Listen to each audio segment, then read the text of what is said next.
I colori possono suscitare in noi emozioni che a loro volta evolvono in stimoli creativi. Ogni colore ha una precisa connessione con una parte del cervello che determina specifiche sensazioni o umori. Per questo motivo la cromoterapia è usata sia come terapia per comprendere alcuni disordini, sia per i test della personalità e i colloqui di lavoro.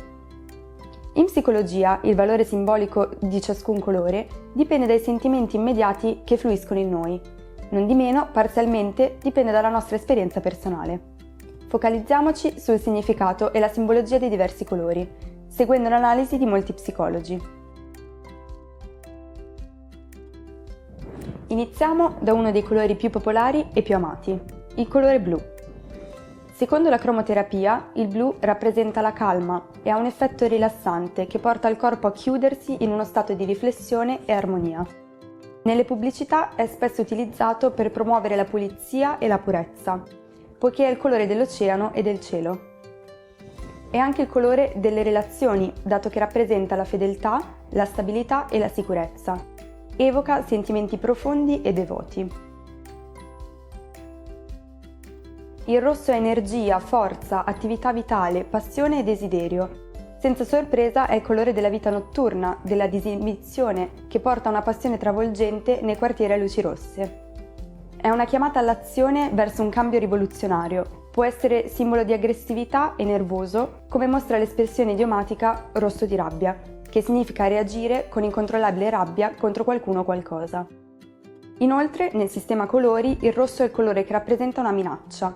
I segnali di stop, le luci di arresto, le luci dei freni o gli impianti antincendio sono tutti verniciati di rosso.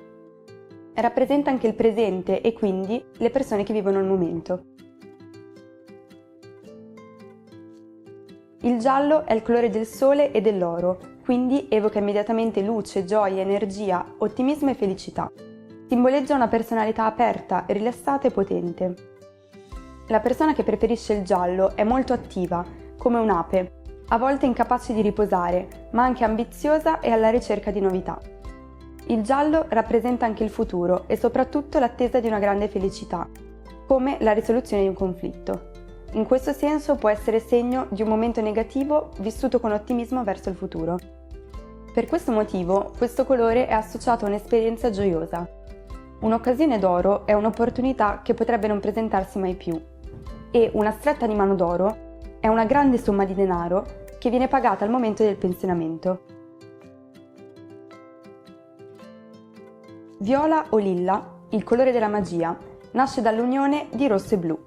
È il colore dell'ispirazione, ma poiché la combinazione della calma del blu e dell'irruenza del rosso può rappresentare un conflitto a causa della natura incompatibile di questi due colori. Mentre gli adulti tendono normalmente a scegliere i colori primari, i bambini hanno una preferenza per questo colore.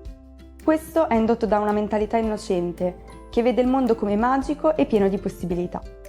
Gli adulti che continuano a preferire questo colore potrebbero avere traumi infantili irrisolti. Queste stesse persone a volte sono immature o incapaci di assumersi le responsabilità. Il verde è il colore della rinascita e della fertilità, della giovinezza e del vigore. È un colore altamente rilassante, usato per calmare le persone in ansia o che soffrono. Rappresenta la sicurezza. Ovunque una luce verde è un lasciapassare. Anche se il verde è anche il colore della gelosia e in molti paesi è il volto dell'invidia. Le persone che preferiscono il verde sono solitamente orgogliose ed equilibrate, in grado di distaccarsi dagli stimoli esterni, di controllarli e reindirizzarli. A livello psicologico resistono al cambiamento. L'arancione combina i due colori più potenti ed energici, il rosso e il giallo, e da questa fusione si sprigiona un colore accattivante che porta a uno stato d'animo pacifico e di pace interiore e sollecita la trasformazione. Il bianco, come una pagina bianca, rappresenta l'inizio di qualcosa di nuovo, simboleggia la purezza e l'innocenza, così come il divino. Il nero è l'assenza di colore, quindi rappresenta la fine, la morte, la perdita. Il nero è anche associato all'oscurità e quindi alla paura dell'ignoto. È un colore forte che per la sua peculiarità di assorbire il 100% della luce e di intrappolarla ha sempre avuto una connotazione negativa, malvagia. Basti pensare ai gatti neri e a come in molte culture siano considerati portatori di sventura e calamità. Quando una figura è delineata di nero, il colore e di conseguenza l'energia della figura è intrappolata all'interno. Per esempio, un sole giallo brillante delineato in nero non può sprigionare la sua luminosità. In questo senso il nero di solito indica la repressione di un sentimento ed esprime tristezza. Una persona che usa spesso il colore nero potrebbe sentirsi sola e potrebbe essere silenziosamente aggrappata a questa sensazione.